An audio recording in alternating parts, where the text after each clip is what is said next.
आज जिस दुख में आप हो, जिस परेशानी, जिस चिंता में आप यहां आकर बैठे हो, उसको खुदा समझता है। कोई नहीं समझता, साथ के लोग नहीं समझते, घर के लोग नहीं समझते, दोस्त नहीं समझते, कोई नहीं समझता, परमेश्वर समझता है।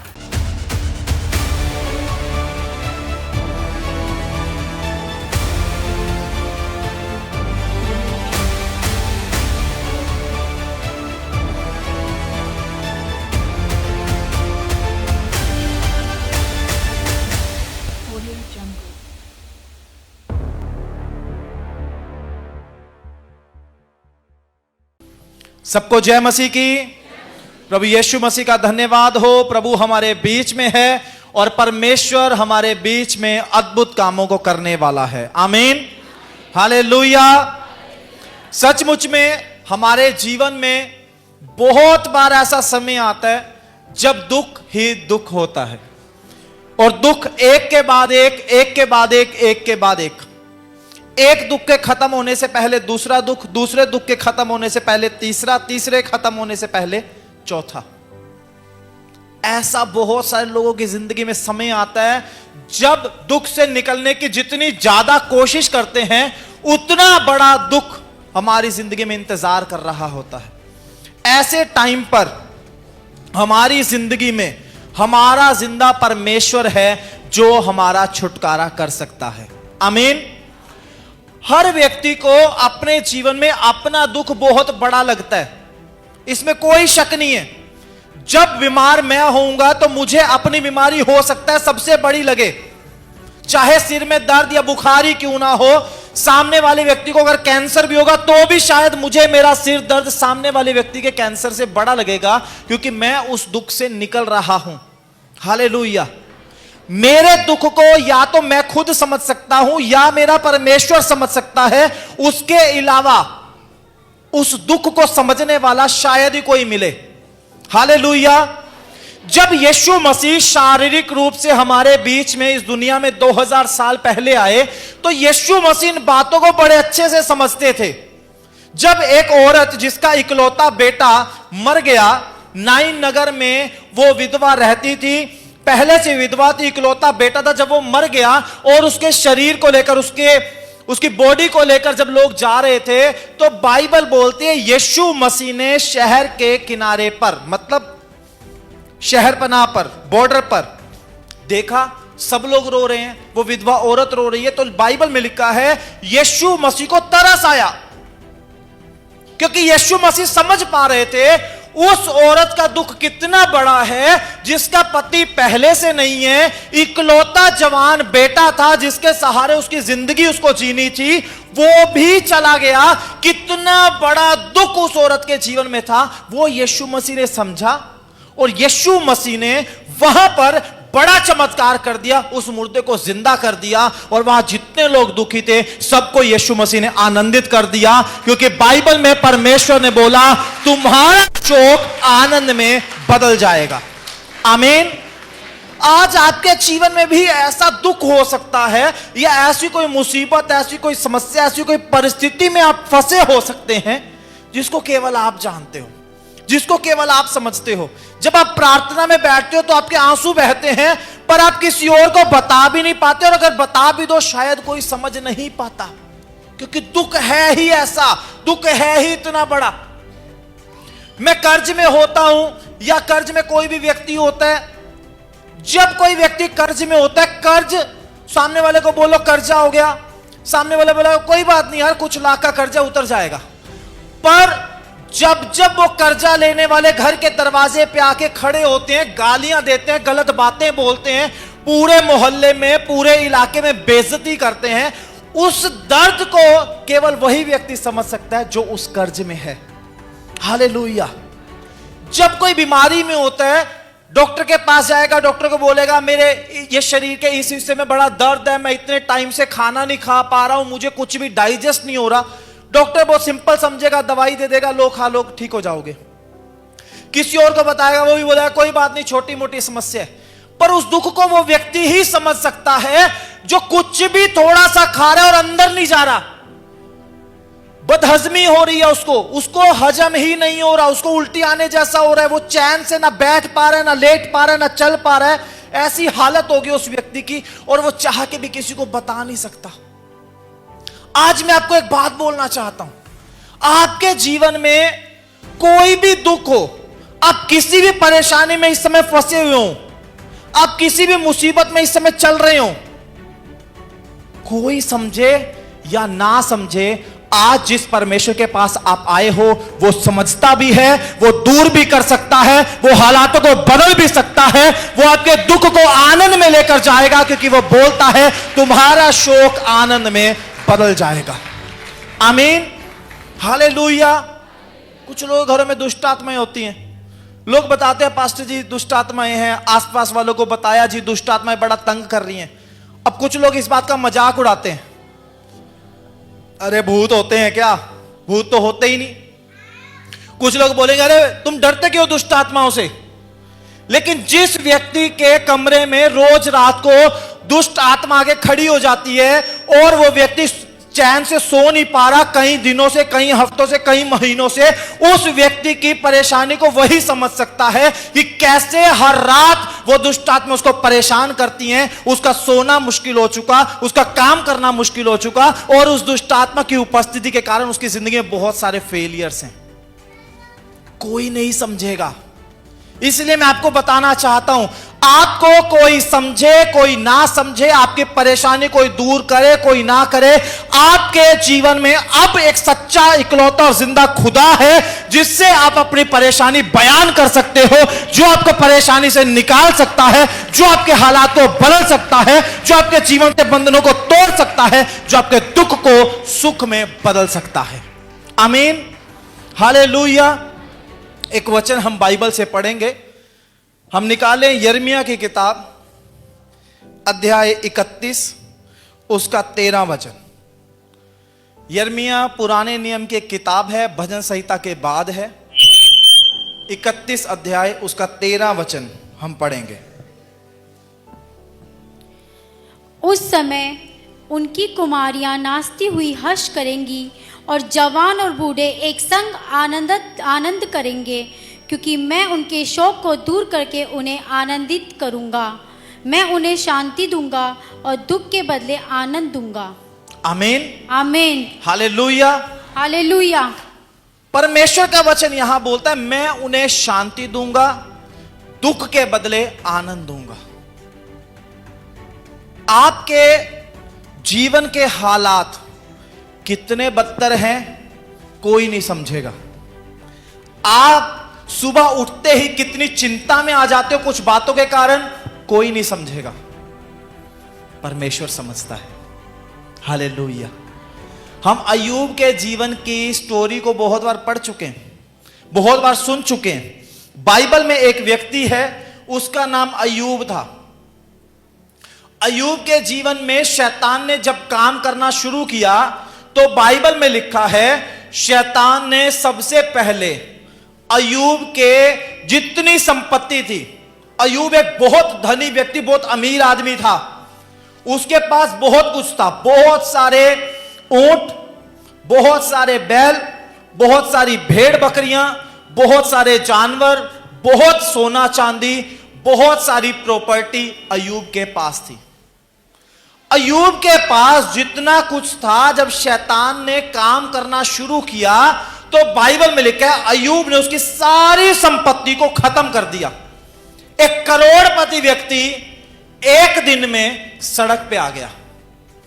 इतना काफी नहीं था, सिर्फ इतना नहीं हुआ, उसके साथ उसके बच्चे थे, सारे बच्चे बड़े खुश थे, सारे बच्चे एक साथ एक जगह पे इकट्ठा हुए, अपनी अपनी पति पत्नी के साथ खाना खा रहे थे, गैदरिंग थी, और वहां पर ऐसी दुर्घटना हुई, एक ही दिन में, एक ही मिनट में उसके सारे बच्चे वहीं उसी घर में खत्म हो गए। इतना बड़ा दुख एक व्यक्ति के जीवन में आ गया, सारा रुपया पैसा संपत्ति सब एक दिन में खत्म, सारे बच्चे खत्म। अब बचा अय्यूब और उसकी पत्नी, दो लोग सड़क पे ना पैसा बचा, ना बच्चे, ना प्रॉपर्टी, ना सोना चांदी। आज के तारीख में अय्यूब के पास कुछ भी नहीं है, बुरी हालत में है अय्यूब का जीवन। और जब उसके दुख के बारे में उसके दोस्तों को पता चलता है, उसके दोस्त उसकी समस्या को समझने की बजाय, उस मुश्किल के समय में उसका साथ देने के बजाय, उसको हिम्मत देने की बजाय उसके ऊपर दोष लगाना शुरू कर देते हैं कि तेरी जिंदगी में कुछ पाप है, तूने परमेश्वर के खिलाफ जरूर कुछ गुनाह किए हैं, जिन कारणों से तेरे ऊपर इतनी सारी मुसीबतें पड़ी। और सिर्फ मुसीबत यहां पे नहीं रुकी, सिर्फ प्रॉपर्टी और बच्चे नहीं गए, अब बारी आई अय्यूब की खुद की। शैतान ने उसके सारे शरीर पर, सिर से लेके पैरों तक, ऊपर से लेके नीचे तक, पूरे शरीर पर शैतान ने खुजली कर दी, फोड़े कर दिए, इतने ज्यादा उसका कपड़े पहनना मुश्किल हो गया। चटाई बिछा के नीचे बैठ गया, शरीर के ऊपर राख मल्ली, सारा दिन खुजाता रहता था, कुछ भी नहीं बचा, ना शरीर, ना बच्चे, ना सोना, ना चांदी, ना जानवर, ना प्रॉपर्टी, कुछ नहीं, जीरो, खत्म हो गया बिल्कुल। पत्नी बोलती है, तुझे परमेश्वर ने क्या दिया? तू परमेश्वर का इतना डर मानता था, रोज परमेश्वर के नियमों को पूरा करता था, प्रार्थनाएं करता था, तुझे परमेश्वर ने क्या दिया? परमेश्वर की निंदा कर बैठ के देख परमेश्वर ने तेरा क्या हाल कर दिया। अय्यूब इतने बड़े दुख से होके गुजर रहा है, जिस समय उसको पत्नी की जरूरत है कि पत्नी उसके दुख को समझे, पत्नी उसका साथ दे, पत्नी खिलाफ, दोस्त उसका साथ दे, दोस्त खिलाफ, बच्चे नहीं रहे, रुपया पैसा नहीं रहा, सोना चांदी नहीं रहा, धन दौलत नहीं रही, कुछ भी नहीं अय्यूब के पास, जीरो पे आके खड़ा हो गया और बैठ के अपने शरीर को सारा सारा दिन खुजाता रहता और सारा सारा दिन परमेश्वर से बात करता रहता। और बाइबल में लिखा है, अय्यूब ने परमेश्वर की निंदा नहीं की। पत्नी ने बोला निंदा कर, हालात बोलते थे निंदा कर, परिस्थितियां ऐसी होगी कोई समझने वाला नहीं, और यहां तक कि परमेश्वर भी अचानक से उसके दुख को दूर नहीं कर रहा। फिर भी परमेश्वर की निंदा नहीं की, फिर भी परमेश्वर के खिलाफ नहीं गया, फिर भी परमेश्वर से प्रार्थना करता रहा, प्रभु की दोहाई देता रहा। और बाइबल बोलती है, जब हम अय्यूब की किताब के आखिरी अध्याय को पढ़ते हैं, बाइबल दिखाती है, वहां पर लिखा है, एक एक चीज, एक एक लिस्ट दी हुई है, जितना जितना अय्यूब के पास से खत्म हुआ, सोना चांदी जानवर जितने जितने खत्म हुए, उसके दुगने दुगने परमेश्वर ने उसको वापस लौटा दिए। उसके शोक को परमेश्वर ने आनंद में बदल दिया, उसके दुख को प्रभु ने सुख में बदल दिया। आमीन। जब दुख का समय आता है, जब परेशानियां और समस्याएं आपकी जिंदगी में आती हैं, जब चारों तरफ से मुसीबतें आपको घेर लेती हैं, आपके परिवार के लोग आपको छोड़ सकते हैं, आपके रिश्तेदार आपको छोड़ सकते हैं, आपके दोस्त, आपके साथ काम करने वाले लोग आपको छोड़ सकते हैं, बहुत सारे लोग आपके ऊपर उंगली उठाने के लिए और दोष लगाने के लिए खड़े हो सकते हैं कि तूने कोई पाप किया, तू गुनाहगार है, तूने कोई गलत काम किया जिस कारण से तेरे साथ ऐसा हुआ। बहुत सारे लोग आपके खिलाफ आ सकते हैं, लेकिन याद रखना, उस दुख में, उस परेशानी में और उस समस्या में जिंदा खुदा आपके साथ है, और वो आपको उस दुख से निकालने की सामर्थ्य रखता है। वो उस दुख में भी आपके साथ रहेगा। वो बोलता है, मैं ना तो तुझे कभी छोड़ूंगा और ना ही कभी तुझे त्यागूंगा। आमीन, हालेलुया। कभी नहीं छोड़ेगा, कभी नहीं त्यागेगा, हर समय 24 घंटे वो आपके साथ है। दाऊद बोलता, मैं घोर अंधकार से भरी हुई तराई में होकर चलूं तो भी हानि से नहीं डरूंगा। आमीन। परमेश्वर बोलता है, एक दूध पीने वाले बच्चे की मां उसको भूल सकती है, पर मैं तुझे कभी नहीं भूलूंगा। आमीन। वो बोलता है, मैंने तेरा चित्र अपनी हाथ की हथेली पर बनाया है। हालेलुया। वो हर समय हमें देखता रहता है। वो हर समय हम पर अपना मन लगा कर रखता है। वो हर दुख में, परेशानी में, मुसीबत में हमारे साथ रहता है। आज मैं आपको बोलना चाहता हूं, आपकी जिंदगी में कुछ ऐसे दुख जरूर होंगे जो आज तक आप किसी को बता नहीं पाए। आपके जीवन में ऐसे हालात जरूर होंगे, आपके मन के अंदर ऐसे विचार जरूर आते होंगे जो कभी आप डिस्कस नहीं कर सकते, जो कभी आप अपनी जुबान पर नहीं ला सकते। अगर आप लेकर भी आए, कोई आपको शायद समझने वाला अब तक नहीं मिला, आपकी हालत को समझ ले और आपका साथ दे दे, आपको हिम्मत दे दे, कोई नहीं है। लेकिन मैं आपको बताता हूं, जब कोई नहीं है तब यीशु मसीह है। वो आपके जीवन में है, वो आपके साथ है, वो आपको छुड़ाएगा, वो आपको बचाएगा, वो आपके हालातों को बदलेगा, आपका शोक आनंद में बदल जाएगा। आमीन। आपका दुख बीमारी के लिए, आपका दुख किसी परेशानी के कारण, आपका दुख किसी कर्जे के कारण, आपका दुख परिवार के लोगों के कारण, आपका दुख रिश्तों के कारण, किसी भी कारण से आपका दुख हो, उस दुख में परमेश्वर आपके साथ है। उस दुख से निकालने की सामर्थ परमेश्वर के पास है। लेकिन हमें परमेश्वर के पास आना है, हमें परमेश्वर से अपनी समस्या को बताना है। जो हम किसी को एक्सप्रेस नहीं कर सकते, जो हम किसी को नहीं बता सकते, वो हमें हमारे खुदा को बताना है। आमीन। उस दुख में खुदा के खिलाफ नहीं जाना, उस दुख में परमेश्वर के खिलाफ नहीं कुड़कुड़ाना। हालेलुया। याद रखें, वो दुख बहुत बड़ा है आपके लिए। आमीन। वो दुख बहुत बड़ा है आपके लिए। जब यीशु मसीह काम करेगा तो कुछ मिनटों में या कुछ सेकंडों में वो हालातों को बदल देगा। हालेलुया। वो चाहे तो रातों रात आपकी जिंदगी को बदल दे। आमीन। वो चाहे तो एक हफ्ते के अंदर आपके लिए सब कुछ नया कर दे। वो जो चाहे, जब चाहे, जैसा चाहे वो कर सकता है। आमीन। लेकिन क्या मैं अपने दुख में उसको अपना साथी समझता हूं? क्या मैं अपने दुख के समय में उसको याद करता हूं? मैंने अक्सर लोगों को देखा है, दुख आएगा, मुसीबत आएगी, वो अपने फेवरेट पर्सन को याद करेंगे जिससे वो सबसे ज्यादा प्यार कर सकते हैं। हो सकता है वो आपके माँ हो सकता है आपके पापा हो, ये भी हो सकता है आपका कोई दोस्त हो, ये भी हो सकता है आपका कोई ऑफिस का कुलीग हो, जिससे आप प्यार करते हैं, आप सबसे पहले उसको याद करते हैं। पर बाइबल बोलती है तो अपने सारे मन, सारे प्राण, सारी बुद्धि, सारी शक्ति से अपने परमेश्वर से प्यार कर। आमीन। यानी सबसे ज्यादा प्यार किसके साथ होना चाहिए? किसके साथ होना चाहिए? तो सबसे पहले दुख में याद किसको करना चाहिए? हालेलुया। अगर आपने ऐसा कर लिया तो उसका वचन पूरा हो जाएगा। वो बोलता है, मैं दुख के बदले उनको सुख दूंगा, उनके जीवन को आनंदित कर दूंगा और उनकी कुमारियां हर्ष के साथ नृत्य करेंगी, उनके जवान आनंद के साथ बैठेंगे। हालेलुया। हालेलुया। आनंद और खुशियां परमेश्वर देने वाला है। आमीन। वो खुशियों का और आनंद का करता है। आमीन। अपने दुख को याद करो, इस समय अपने दुख को याद करो। आपका दुख आपके बेटे के कारण हो सकता है, आपके पति के कारण हो सकता है, आपकी पत्नी के कारण हो सकता है, किसी बीमारी के कारण हो सकता है। क्या आपको लगता है वो परमेश्वर के हाथ से बाहर है? वो सब परमेश्वर के कंट्रोल में है। हालेलुया।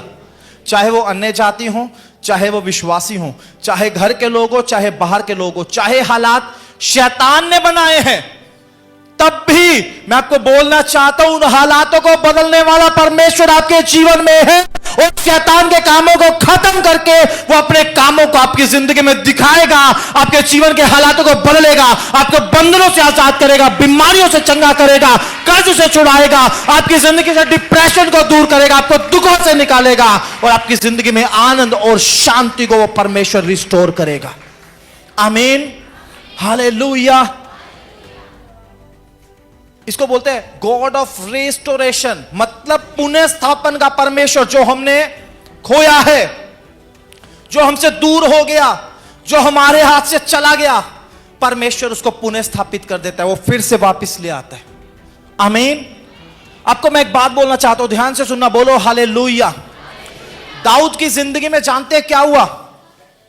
दाऊद ने अपनी जिंदगी में एक बड़ा गुनाह कर दिया, उसने बड़ा पाप कर दिया, उसने व्यभिचार किया और व्यभिचार के पाप के कारण उसका जो बेटा पैदा हुआ, व्यभिचार के पाप के बाद एक बच्चा पैदा हुआ, और बच्चे के पैदा होने से पहले भविष्यवक्ता ने बोला था तेरा यह बच्चा नहीं बचेगा, तूने गुनाह किया, तूने पाप किया, तेरा यह बच्चा चला जाएगा।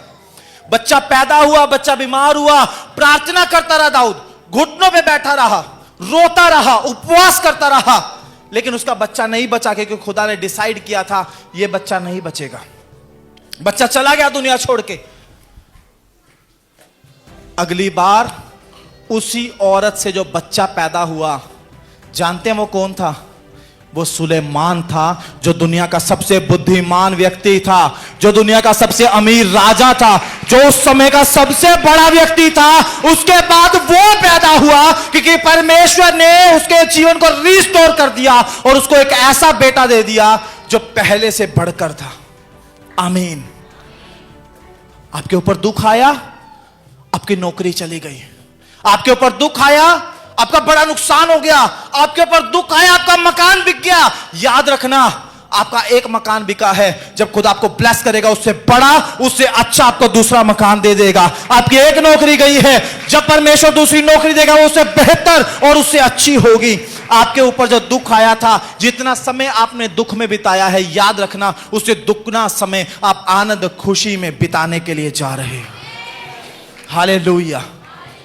क्योंकि परमेश्वर बोलता है मैं बदले में तुझे दुगना सुख दूंगा। कितना दूंगा? कितना?